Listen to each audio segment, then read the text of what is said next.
Dhugaa dubbachuu fi waa'een fayyoo baay'ee tokko nama gaddisiisa, baay'ee tokko namatti dhaga'ama. Ijoollee baay'een hedduu tokko gadditanii bo'aa turtanii koomentii keessanis argaan ture jechuudha. An dhugaa dubbachuu fi fayyoon akkas taati jedhee yaadeen beeku. Bakka hin jiraa miti namni nama gorsu yookaan immoo namni miidiyaarra oolu namni barumsa namaaf kennu ofiiseetis barumsa qabdu an akkasumas gooti jedhee yaadeen beeku. Maaliif jennaani nama ilmoo qabuudha, nama daa'ima qabuudha. Namni daa'ima qabu yoo abbaan manaa deemeyyuu daa'ima sanatti obsuu danda'a jechuudha. Isheen immoo kun haala kanaan maraattee akkuma isin argitanii baay'ee tokko dhukkubsachaa jirti jechuudha. Amma mucaa koon furachuu dhufee deemin achi bulee uffata qayyaradhee dhaqee achi bulee eega malee hin dhiistu. Isa ammaa kanayyuu jechuudha meetii manatti galchee tan dhufe meetii manatti galchee ijoollee hundumaa manatti galchee jechuudha. Qulfii fudhadheen ba'ee qulfii fideen dhufe jechuudha. Qulfii mana isheetiitti qollofe gadi hin bahinaa jedhanii ijoolleedhaan hamman dhufunitti jedhanii jechuudha. Maaliif kanaan dura iyyuu qophaan jiraatti garuu miira ammaatiin immoo otuun dhiisee gale jechuudha. Hin ta'u waan isheen of gootu hin beeku. Maaliif ammallee aaraa jirti waan ta'eef mana qorichaattis geessee deebi'ee abbaan kakuu immoo silaa dhugaa rabbii baay'ee tokko nama aarsa kaannoo dhufeetu maraatee dhiisee sokke jechuudha. Barbaadu akka barbaadde of gootodhe waan mannaasee waan manni dhiisu iyyuu naa galuu dide dhugaa rabbii ani bakka wajjiniin wal lola jedheen of tasgabbeessee jechuudha. Dhiise baay'ee tokko nama aarsa dhugaa rabbiin immoo keessattuu jechuudha namni birti miira akkasii keessa galee isaaf jettee of ajjeesuuf kaatu isaaf jettee lubbuu ishee dhabuuf kaatu uumama tokko iyyuu itti nagaafne sanan dhasaara yuyyaane jechuudha. Kanaaf deemeen manii achi bulee eeggachuudha mucaan koo qophaa buluurraa isin immoo shettee naaf hin dhuftu mana kana jechuudha. Itti dhiiseetanii nan dhufaa jedhaniin deemee jechuudha. Amma mucaa koo fudhadhee deemee achi bulaa jechuudha. Miloo qophoofteettaa? Uffata kootii keessa yabbuu uffadhuun qorra.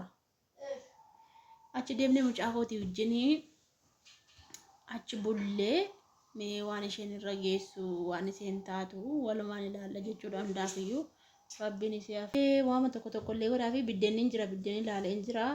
Mooqaaf minamina immoo amma yooni sichi mooqaaf minamina jedhe yeroo natti sokka jechuudha dafee deemuun qaba. Yooni ganaa amma piroosesiin godha jedhee hin ta'u yookaan borii dhufeetanii mooqaaf minamina illee mooqee fi geessaan malee biddeenni jira. Isheen iyyuu nyaattu miira kana keessa waan jirtuuf iyyuu nyaattu waxiinis jira ilaaleen dhufe mana keessa deddeemee qodaa bubbuqqisee ilaalee dhufe maaliif yoo isheen biddeen manaan qabaanne asiin fuudhee dhaqa jedhee ilaalee jennaan hundumtiyyuu wanti dhibee jiru dhugaa rabbii fallaa jaansee illee guutuudha waan hundiyyuu hin jira jechuudha. Kanaafuu muuzii mafaa minaaminaan bitee fi dhaqadhee muuzii qopheeffadheera kunu muuzii kiiloo tokko jechuudha akkuma laphuma qabbaneessu malee maal biraatti miriindaa afaan bibbitaaf suuqirraa malee ammaa fi ariitiitti deemaa jechuudha. Akkasii hundaafiyyuu du'aa godhaa fi anillee amma harmeen dhufanitti harmeen amma mijataaf ta'een beeku nan dhufa jedhan waan ta'eef yoo rabbiin laaffisee fi isaanitti dhufanii isaanittiin dhiisaa jechuudha. Kanaachi abbaan kakuus didee deemee jira waan ta'eef ofii kootti dirqama bira jiraachuun qabaa jechuudha. Maana hojii agas mara maalan qabaan soomanumaaf malee manuma keessan oola waan ta'eef anis hojii hin qabu. Ishee bira taa'ees viidiyoo koo hojjetachuu nan danda'a. Rakkoon tokko yoo hin jiru amma isheen tasgabbooftee qalbii isheetti deebitutti isheema biraan turaa jechuudha. Kanaaf jennaani dhugaa rabbii ijoolleen baay'ee rifattanii fi yaaddoftanii dhiphina keessa galtanii du'aa godhaa fi dhugaa rabbii baay'ee tokko nama yaaddessa baay'ee tokko nama rakkisa. Namni sammuu qabu waan akkasiin godhu. Kan badii guddaa qabu immoo abbaa makakuuti gaafa inni kakuu akkas jedhee arrabsu baay'ee ulfaata dhugaa rabbii baay'ee ulfaata. Amma kana yoo hin dandeesse obsituudha jechuun immoo haa ta'u iyyuu malee obsite garuu amma lubbuu ishee balleessu yookaan immoo amma dadhee ijoollee seerraa akkas of gootu isa caaltee argamuutu irra ture silaa dhugaa rabbii isa caaltee karmattiin isa caaltu bakka namni yoo babbaree dhiqatee uffatuma babbareedaa uffatee iyyuu dhiqatee maal jedhayyuu hin caalee garaa gubaa jechuudha. Gara bisilaa kana gochuun qabdu isa gammachiisuun qabdu jechuudha. Dhugumatti yoo dhuguma dudduuba isaa waajjira ta'ee akka isheen jettutti kanatti waajjira ta'e gammachiisuun qabdu. Eenyuuf jetteeti mana ishee amma kanatti dadhabdee hojjettee Ani see kana amma kana itti dadhabdee guddistee eenyuuf jettee dhiiste deemti. Otuma ta'eeyyuu immoo otuma inni deemeeyyuu mana qabdi jama. Kunoo kaartaa pilaanii seenatti laattee deemtee jechuudha. Kaartaa pilaanii seenaa mana bira jira. Mana qabdii, ijoollee qabdii, mee maal barbaaddi?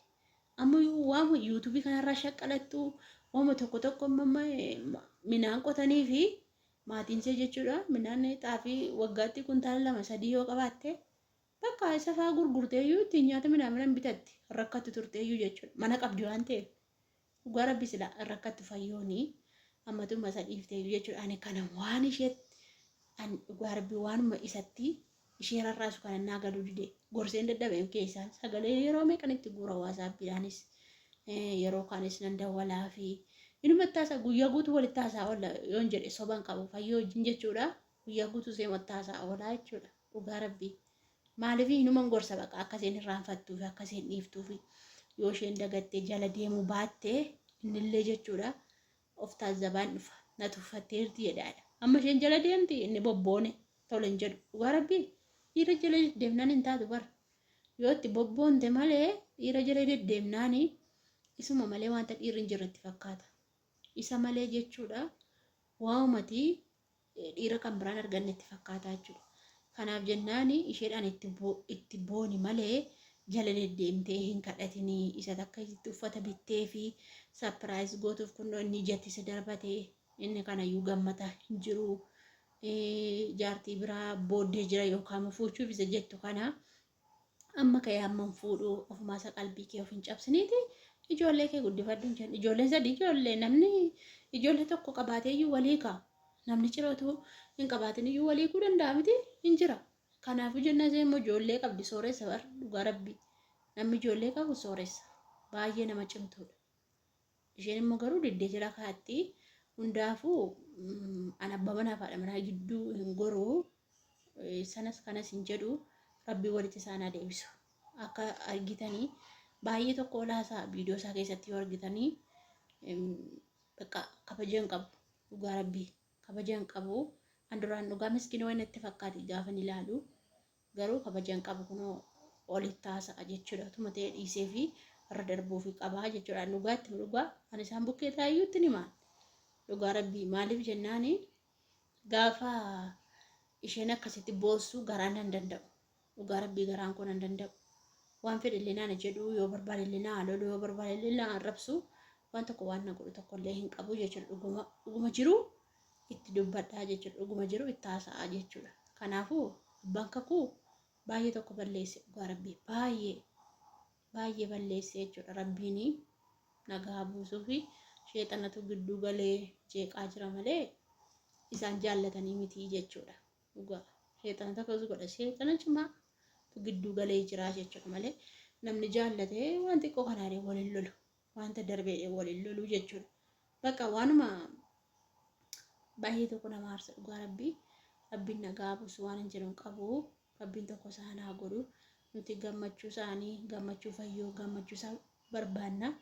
Isaan lamaniyyuu akka miidhaman hin barbaannu waan ta'eef hundaafiyyuu aasaa baay'ee isinitti hin dheeressu'anii du'aa godhaa fi rabbiin walitti isaan adeebisu. Rabbiin immoo tokko isaan godhu. Rabbiin immoo hunda keessan nagaa godhu. Warroota isaan daawwattanii warroota isaan kabajanii akkasuma warroonni na kabajanis laayikii sabiskaabii gochaa jirtanii hedduu tokko galatoomaa ulfaadhaa. Galanni keessan bilisummaa haa ta'u.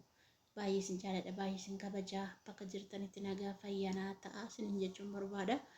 Akkasii hundaafiyyuu gara mana fayyoon deemaa. Mucaan koo qophaa'ee jira waan ta'eef anis uffata uffadhee jira. Haqee deemee achi buluu deemuutti jira nagaan bulaa halkan kun halkan gaarii isiniif haa ta'u. Baay baay.